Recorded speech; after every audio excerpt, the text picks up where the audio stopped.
Okay, live again.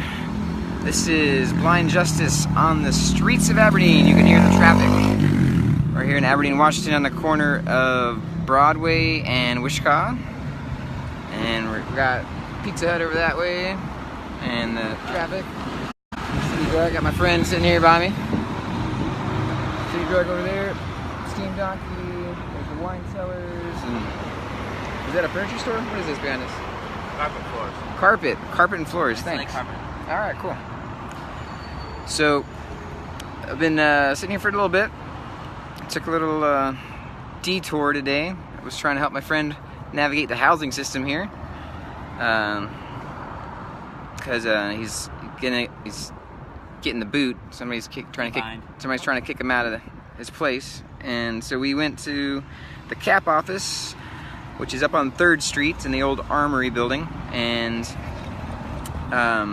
when I was there, I tried to get a video interview with the manager or facilitator, somebody that can speak to all the different programs they had.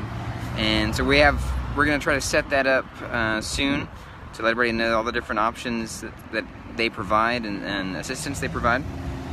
Nobody was available to speak with me on that. So stay tuned to further videos on that. We'll be doing different video reviews of different areas that offer assistance throughout the town and neighboring towns to try to plug people in. And so we went to the CAP office. My friend tried to apply for some housing assistance and did the paperwork, waited for a while. Wasn't bad because they had music. That lobby wasn't too bad. Yeah, it was alright. And then we got called back, and the guy inputted the data from the sheet into the computer and typed and clicked on some more things for a while. He's got some paperwork.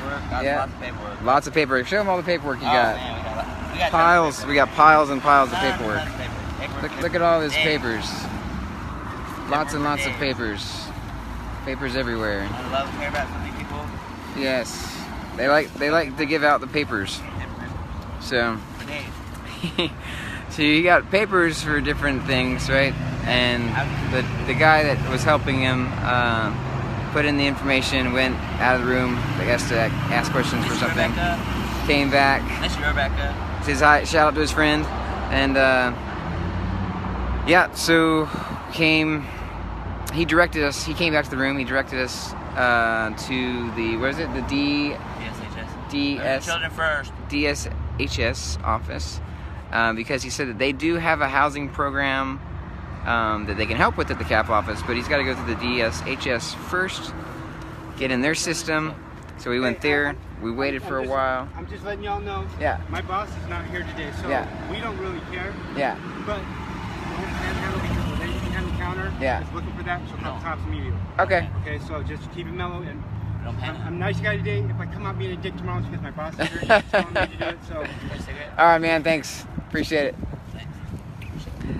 So that's fun. So yeah, we went to the DSHS office, and that was a wait for. We were there for a couple hours waiting. Yeah, DSHS for 2 hours. And yeah. About half hour. So it was a shuffle. So they put information in one place, shuffled to another guy. He started putting information in. Finally got called back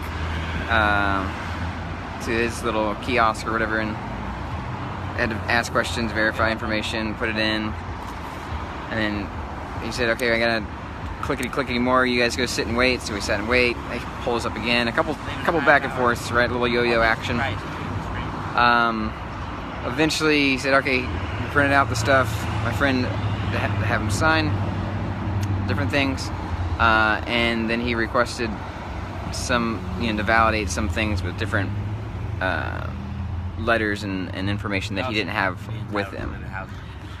So at that point, the system got put on halt. So he's on pause until he brings in this information that they requested to see, and that was it. So 3.5 hours, I guess. We started around noon, and 3.5 hours of walking around and trying to find how to even get in the system to wait. So this is what we got told from the CAP office. If if everything went smooth at the DSHS office, then he gets put in the system, and then they'd send him back to the CAF office.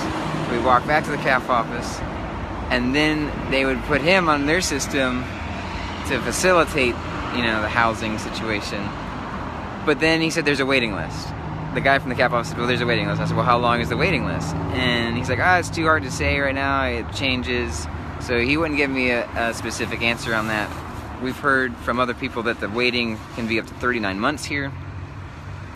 So hopefully I get an interview with a supervisor or manager at the CAP office soon and can try to iron that out. So if you got questions for that, we also are going to call one of the managers or supervisors at the DSHS office and try to get an interview with them and just say, hey, what do you guys provide? All that stuff. So if you guys have questions about services, other questions that, you know, I may not think of, go ahead and leave a comment on here, and I'll try to make sure I ask it when I do that interview. All right, everybody, we're still out on the street, sitting on the sidewalk, so sitting for freedom and just encouraging people, trying to help people live free, help people get their needs met. All right, peace and love, and Deo Presto Liber. God bless.